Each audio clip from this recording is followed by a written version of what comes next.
Good afternoon. In 2020, the Modi government launched the National Infrastructure Pipeline aimed at boosting the country's infrastructure with a capital outlay of rupees 100 lakh crore by 2025. In the 2023 budget, the centre gave a massive boost to capital spending by providing 10 lakh crore, which was a 33% increase from the previous year. Today, inaugurating this conclave, the Union Minister of Shipping, Mr. Sonowal, talked about the PM Gati Shakti Master Plan and the immense strides the country has taken in that. How far have we progressed in getting our infrastructure right? And what are the roadblocks that we will have to address? To discuss these and more, we have with us an eminent panel of experts, Mr. Vinayak Chatterjee, who is a very familiar face and one of the finest infrastructure minds that we have in the country. He's the founder managing trustee of Infravision Foundation. Mr. KVB Reddy, who is the MD and CEO of L&T Metro Rail, which is the largest metro rail network built on a PPP model in the world. And we have Mr. Manish Sharma, who is again one of the finest experts in infrastructure, and he comes from PwC. Let me start with Mr. Chatterjee. We often say that infrastructure is a tool for economic transformation. But we all know that there are certain inherent problems that this country has. Dr. Raghuram Rajan recently said that China has built thousands of miles of high-speed rail, but India keeps struggling with a Mumbai-Ahmedabad bullet train. That is also a fact of democracy, he says. I want to bring you into this. You have been a very big champion of whatever we have seen in the recent past as far as infrastructure is concerned, as well as you can also bring in the other side as far as the challenges that the country faces.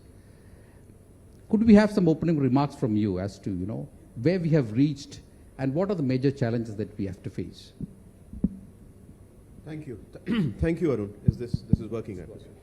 So, across the day today, you will find references to the great story of India's infrastructure development. You will have many anecdotal references to this project and that project, etc. Of course, there are challenges, there are issues to be handled. But if one just steps back 10 years and takes a decadic view, that when a country moves at the pace that India is, you require an economic construct, a structure under which infrastructure policy and implementation happens. So I'm going to take a few minutes to talk about that. Step back to 2014 when the current government stepped into governance. At that point of time, we had two, shall we say, fairly strong negatives facing the incoming government. One was the complete crash of PPP.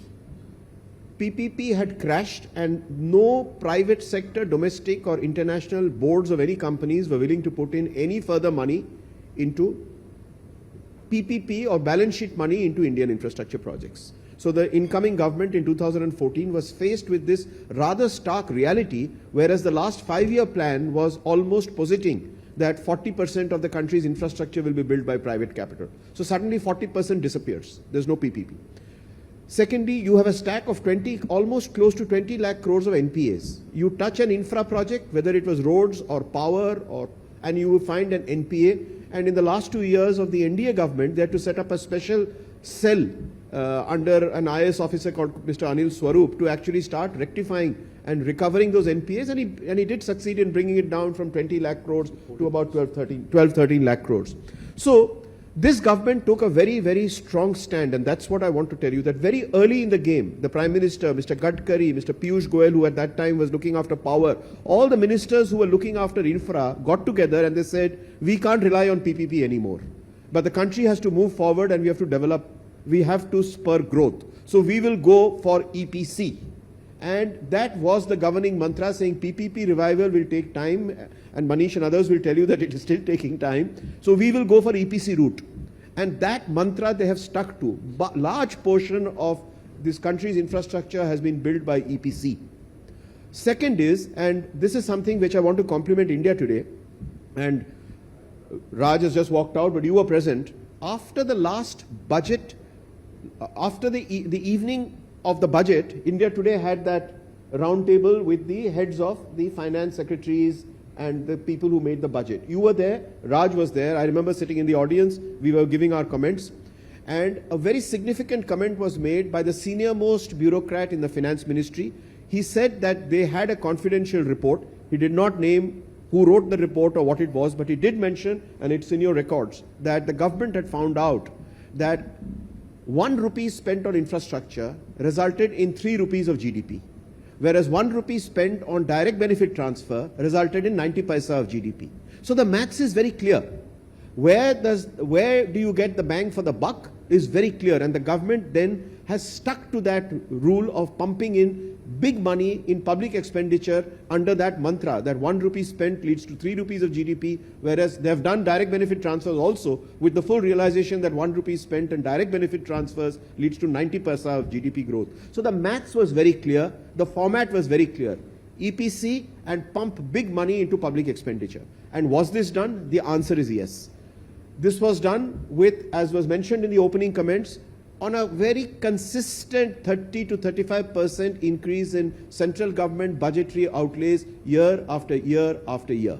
7.5 became 10, and this year, this was last year, this year we are hoping the budget from a 10 lakh allocation will again have a 35% increase to 13.5. Now, there is one more piece of maths that I'm going to leave you with, which defines the economic structure of managing a country's infrastructure, which is that a country like India today, from all the research that independent people have done, economists in India and abroad, needs to spend 8 to 9% of its GDP investing in infrastructure. It's called GCFI, Gross Capital Formation in Infrastructure, as a percentage of GDP. So the question to ask ourselves as a country, are we doing it? Now, I'll try and keep the math simple. If you see the central government outlays, last year was 10 lakh crores, the union budget outlay for infrastructure. The thumb rule in the business is that all others put together, which is the state governments, private sector, and what is called extra budgetary resources. Monies with the government which are not in the union budget but available to the government, like say the reserves of public sector undertakings, etc., etc. So EBR plus private sector plus state governments together do a similar amount. So if there is a 10 lakh crore outlay in the union budget, you can take it that the country will broadly see 20 lakh crores of infrastructure investment, which is also equal to the national investment pipeline. So the arithmetic hangs together. This year, we are expecting a 35% increase in the budgetary outlay, which will go to 13.5, assuming it will be around that level. You double that, 13.5 will become 27 lakh crores of investment in India in this coming fiscal year, 24-25. So the question is, what is the GCFI? What is the infrastructure investment as a percentage of GDP? And 27, the current GDP this year at current market prices will be 330 lakh crores. So if you take 27 lakh crore investment in infrastructure, divide that by 330, 27 upon 330, you get 8%. So what I'm saying is that the economic construct, the economic dhacha, the economic superstructure, the thinking as to at a macroeconomic level as to where I'm taking the country, I am taking it in the right direction. So this is the broad stuff that I wanted to leave you with. There are 2-3 subsidiary points which I can finish in a minute. Sure, please So go ahead. This is the broad. So the broad point I want to leave with you is that we are on the right track in terms of clear, articulated economic thinking, and the maths supports it. 2. This last 10 years has seen another movement, which is from lumpy investments in power plants, ports, airports, to decentralized investments which touch the common man, Aam Aadmi, directly, which is 24/7 electricity, Nal Se Jal, Awas Yojana, and city gas distribution. These are now infrastructure push at a disaggregated level which the common man can touch and feel, in as much as he can see a Vande Bharat train whiz by his village or see a station being built. So there is a push by this government to get common man to understand that infrastructure development is impacting his lives. Last point is that there has been a shift from the earlier years of very large investments in power and roads to railways and renewables. That is there for you to see. And the last point is that the government has done extraordinarily interesting work, and this is one case where the government has actually outdone the private sector in terms of its thinking on creation of models and platforms. Gati Shakti, ULIP, Universal Logistics Plan, National Investment Plan, National Monetization Plan. And the first two, the government's creation of software has far exceeded many advanced countries and many large private players in infrastructure also the world over. Yeah. And I'm stopping here. Yeah, it's a very interesting point you made where, you said the government has outdone the private sector when it comes to investment. And that is where I want to bring in Mr. Manish Sharma. The financing is such a very important part of infrastructure. And one of the objectives of the government when it announced a big leap in capital investment in the current budget is to result in is that it would result in crowding of private investment. So have we seen this happening? And if not, how do we incentivize the private sectors to come in and invest more heavily into infrastructure? Yeah, I think it's a very good point, and thanks for the good start, Vinayak, because you laid out the landscape very clearly. I think it's very important for us to understand that EPC was the right tool at that point of time in 2014 when the private sector balance sheets were under stress. EPC was subsequently followed by HAM, which was a kind of a deferred payment mechanism, to put it that way. And it also addressed some of the risk-related aspects which private sector was worried about, and did bring in the kind of traction we needed in terms of private sector participating into the infrastructure opportunities. Having said that, it's important for us to recognize that HAM puts in a kind of a firm liability on the fiscal space. And this cannot continue unending manner. It has to somewhere find ways to replace HAM with private capital which can come in. And I think it is in that sense that we need to recognize that the PPP models will have to go back to doing what they do best, to mobilize private capital. But I'll go beyond that. They'll have to also look at probably revisiting the entire efficiency aspect which PPP brings into the picture. Let me touch upon the first point in more detail. If you look at infrastructure sector, take a step back, look at the stakeholders. It is the private investor, the developer, it is the government authority, it is the lender. Now, all PPPs were initially designed for the construction stage to satisfy the risk appetite of this segment. And therefore, they were inherently balancing risk to an extent where the private sector or the government partner would find, or the lender would find it reasonable enough to participate and lend money to that asset or project. But now we have had a maturity reached in certain sectors of infrastructure. Road is a classic example. We are seeing it ports and airports as well, where the recycling of asset is happening, and the secondary market is becoming important. And unfortunately, or just diametrically opposite, the secondary market, the private investors, the financiers, they like market risk. They want market risk. So how do we look at models which can bring in this kind of flexibility? Okay, in the construction stage, you need to address the risk issue to the maximum extent so that the lenders and the equity investors feel comfortable addressing the construction risk. But when the asset recycling happens, you really start looking at it, can I give them an upside?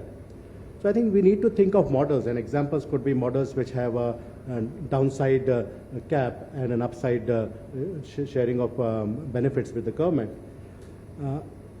If you look at the current models of PPP, there is a challenge in the model that they only incentivize what I call construction efficiency.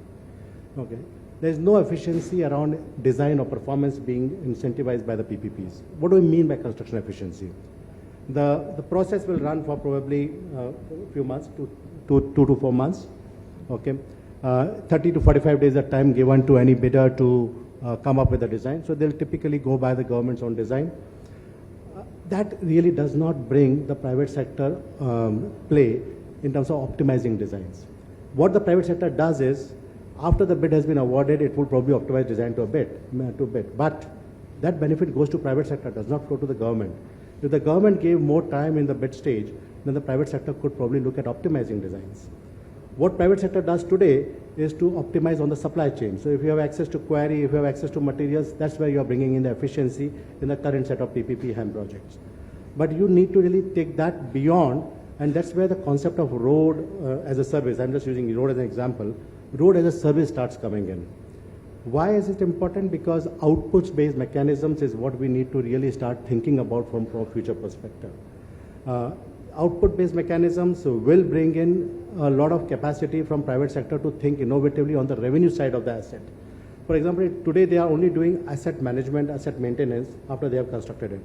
Can we think of services? For example, in Vansi in USA, they do a lot of services around the road asset, for example, for logistics players where they have framework agreements in place, and they will essentially provide them breakdown services, they'll provide them services around charging infrastructure, and so on and so forth. Create additional revenue streams, you start creating a kind of an arrangement where road as a service becomes important. Okay. Today, if we look at in India, the assets are being measured in terms of pothole, road surface quality and other things. But are we measuring that in terms of saying, are we getting adequate safety? Are we delivering the right speeds? And are we penalizing them if the speeds are not met, optimal speeds are not met?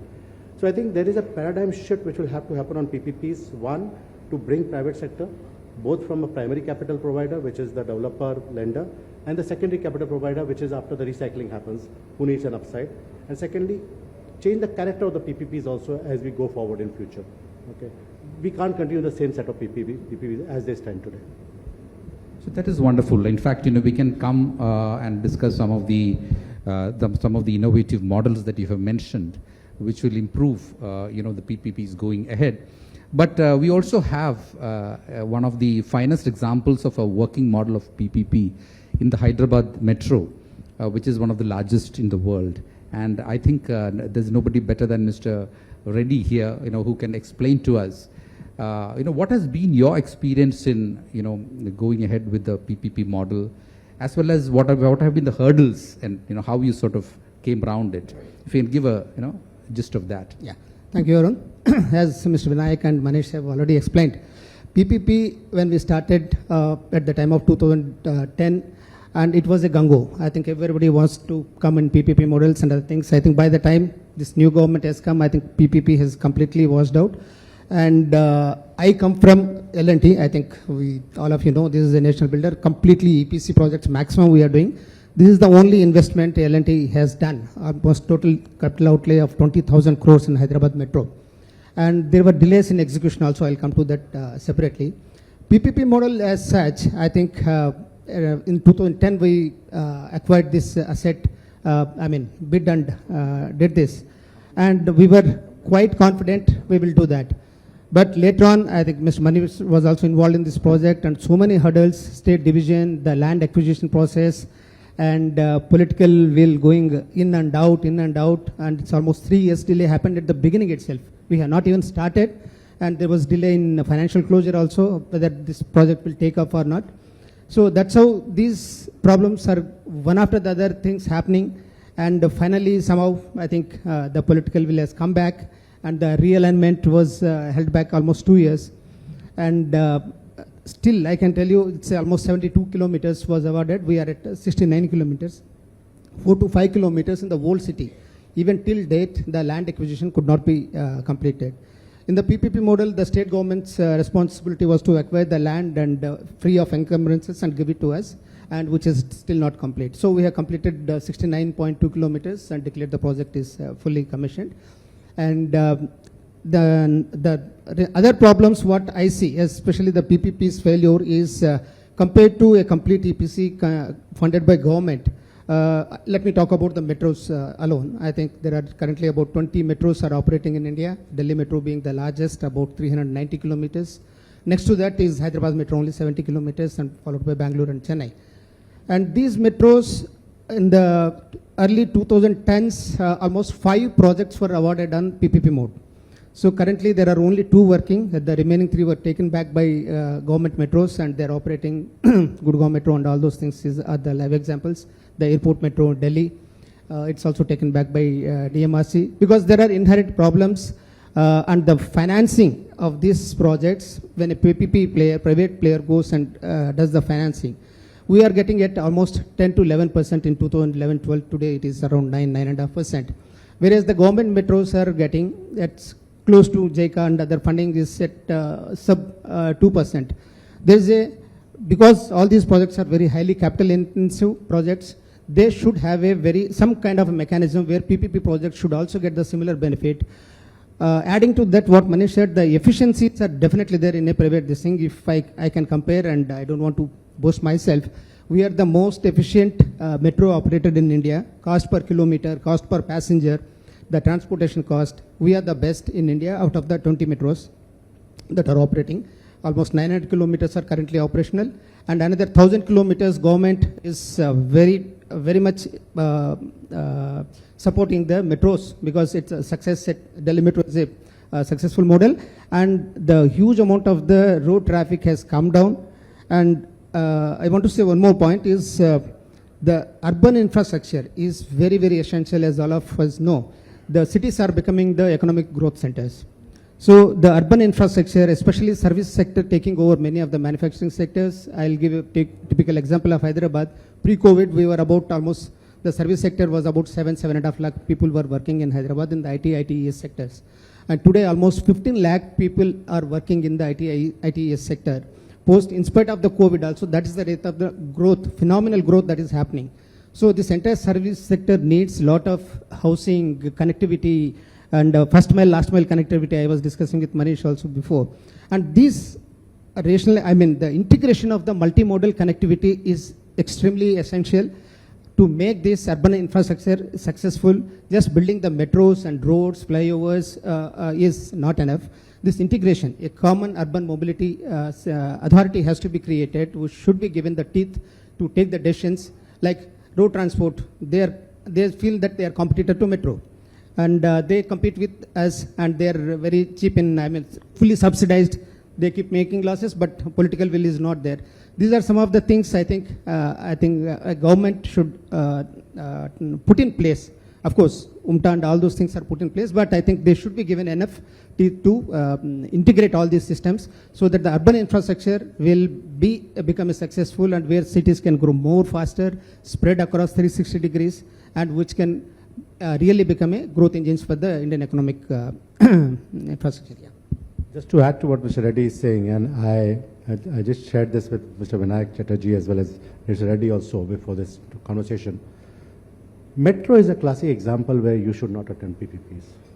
And Hyderabad Metro is a case in point.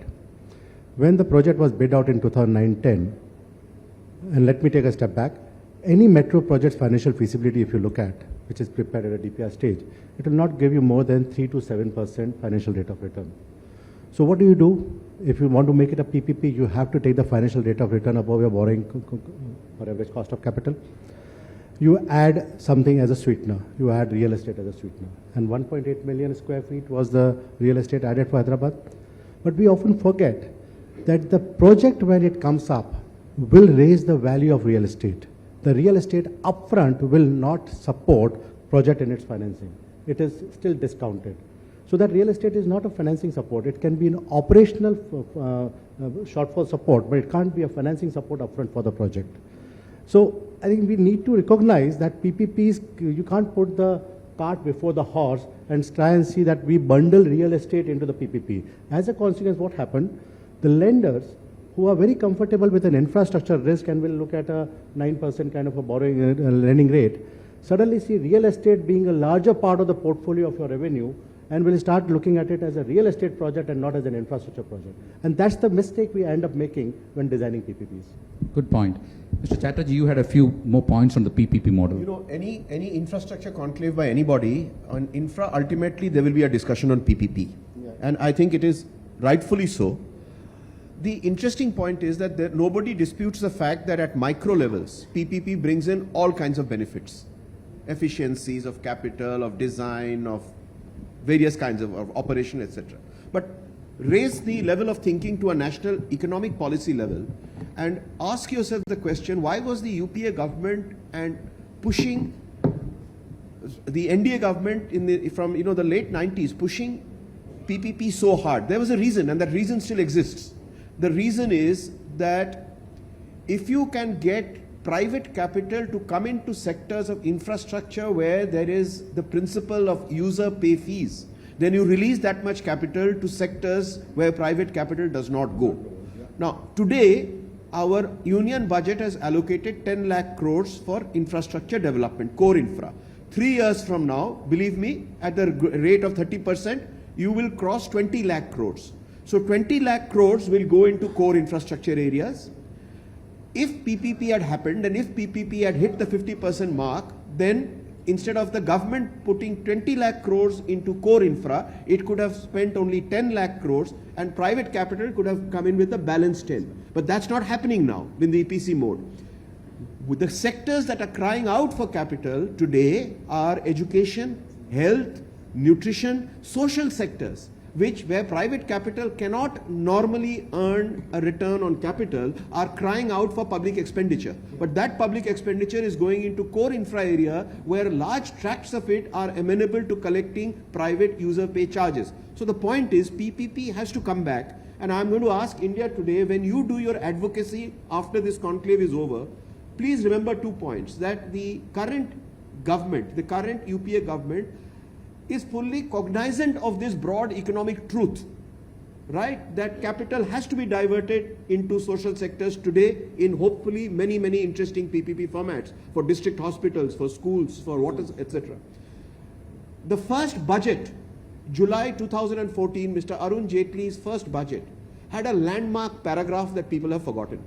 That one para, a large para, said 500 crores is being allocated in the first maiden budget of the UPA government, Mr. Arun Jaitley's maiden budget, saying 500 crores being allocated to a new institution called 3P India, PPP India, which is going to completely reset, revitalize and rejuvenate the PPP agenda for the country, including everything that my friends here and outside want. What happened to that? It was part of a budget recommendation. The second is, in November of the same year, or it was next year, 2015, the same government in its desire to bring back PPP, set up the Kelkar Committee report. The Kelkar Committee consisted of some of the most outstanding thinkers in infrastructure who commented on PPP, and they had a laundry list of 20, 30 very insightful points, from setting up 3P India to a renegotiation commission to protecting bureaucrats who take decisions in the interest of the project. A, B, C, D. It had a long list of how to revitalize PPP. What happened to the Kelkar Committee report? So I'm stopping here to say that once again we must pick up the advocacy on PPP for the sake of the people of India, so that the capital goes to the right places which are today crying out for capital. Period. Excellent. In fact, I would like to now bring in Mr. Reddy, because you have got a very varied experience in infrastructure. You have worked in the power sector, you have worked with NTPC, you have worked with the private power sector producer SR Power. What are the 3 key things that you would like to see a change as far as, implementation is concerned when it comes to infrastructure projects, to really drive, projects to reach what, Mr. Chatterjee said in the opening statement, as far as the contribution to GDP can be really scaled up? What are the 3 things that you think that should be taken up? Well, I think as far as the power sector is concerned, I worked a long time in NTPC and SR Power. So there the key issue is, it is a single location asset. Of course, it's also capital intensive. Many of the private players who has suffered in 2013-14, I think the allocation of the coal blocks, that based on that, I think many power projects have been set up. Mr. Chatterjee also mentioned power sector was one of the, I think, with the coal blocks being deallocated and again reallocation based on the bidding basis. And a lot of investments have gone into that. More than 1 lakh crores have been invested. Many of the public sector banks have also invested that. That has come to, completely standstill. Some of the power projects have been janked, and most of the NPAs are from power sectors, as Mr. Chatterjee also mentioned in his speech. That's where the fuel source allocation, firm allocation should be available for any of the power plant. Then only I think the electricity generating sector, I'm talking about the generating sector, not talking about the linear transmission lines and distribution. They have their own positives and negatives and efficiencies factors. And coming to urban metro, again, there I've physically seen lots of things that has happened during last 10 years, especially Hyderabad, and not only Hyderabad, many other metros also. There has to be a will, I mean, the equitable sharing of the responsibility, and like the project got delayed. Who is responsible for this? There is almost 3,000 crores cost overrun that has happened. And one example I am talking about. It is not shared by the state government, not the central government. It's all to be borne by the investor. So it's purely because of the delay in acquisition of land, is it? Acquisition of the land. That's the only reason, because that is the state government's responsibility, and which has resulted into non-disbursement of the VGF also. There is a VGF from the government of India, which is about 1450 crores. That's also got held back. And these are the things, I mean, it is multiplying things have happened. Just because L&T is there at the back and he is the 100% owner, I mean, economic benefit is 99.99%, with only one share held by the state government. And they had pushed in almost 5,600 crores on one single project, L&T. This is, I think, one should seriously think about it. Had it not been L&T, it would have been surrendered to the state government like other 5 projects have been done. The other one is Mumbai Metro. It's making huge losses, and now MMRD is likely to take it over also. That's what I'm hearing.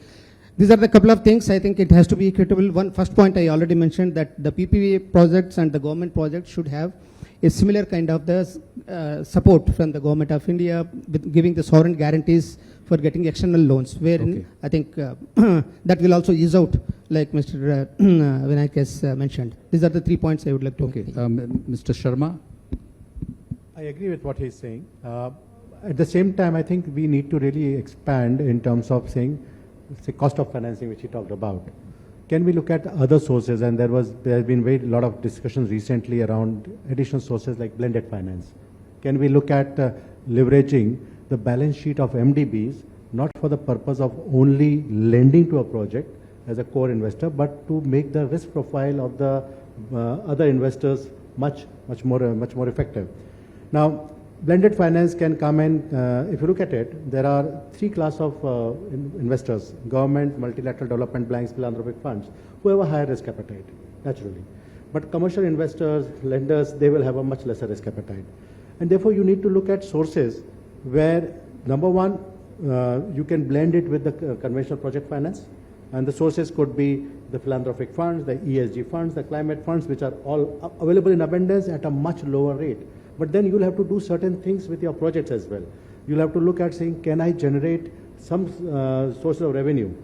Let me give you an example. ESG is today seen as a climate-related compliance. It's a compliance issue mostly. But if you are having a road infrastructure in an urban area where you can start running, the authority or the agency can start running, say, electric buggies, buses, e-scooters, and start earning revenue through that, then that revenue can be securitized for the purpose of raising more money, which can become part of the entire blended project financing aspects. So we need to start thinking in terms of that. There is other area where people are talking now in terms of saying, can MDB balance sheets be contributed into by private sector, by, say, hybrid instruments or through capital contribution? Now that's the kind of innovative thought process will have to come in. Okay, great. Last but not the least, Mr. Chatterjee, your recommendations. So one more recommendation for India Today. In your advocacy, because people read your magazine and you're going to cover this seminar.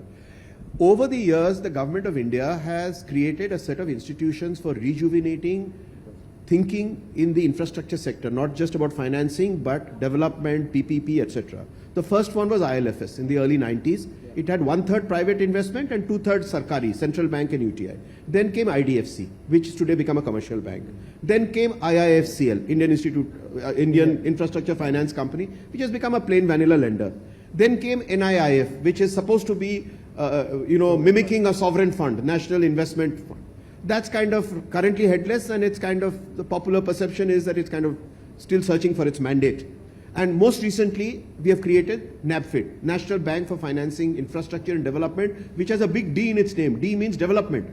To do some iconic projects that were done in Nehruvian times, Bhakra Nangal, Hirakud, Damodar Valley Corporation, they've got a D in its name. to raise municipal bonds for urban finances. Where is the D? It's becoming one more plain vanilla financing. So why is it time and time and time again that we create institutions with a purpose, and the people who are on the board and who are stakeholders, largely from the multilateral institutions and the Ministry of Finance, are unable to allow that institution to fulfill its mandate? Please ask the government. Excellent. So I'm afraid that's all what we have time for. Thank you so much, Mr. Vinayak Chatterjee, Mr. Manish Sharma, and Mr. Reddy for accepting our invitation and being here. Thanks for being a good audience.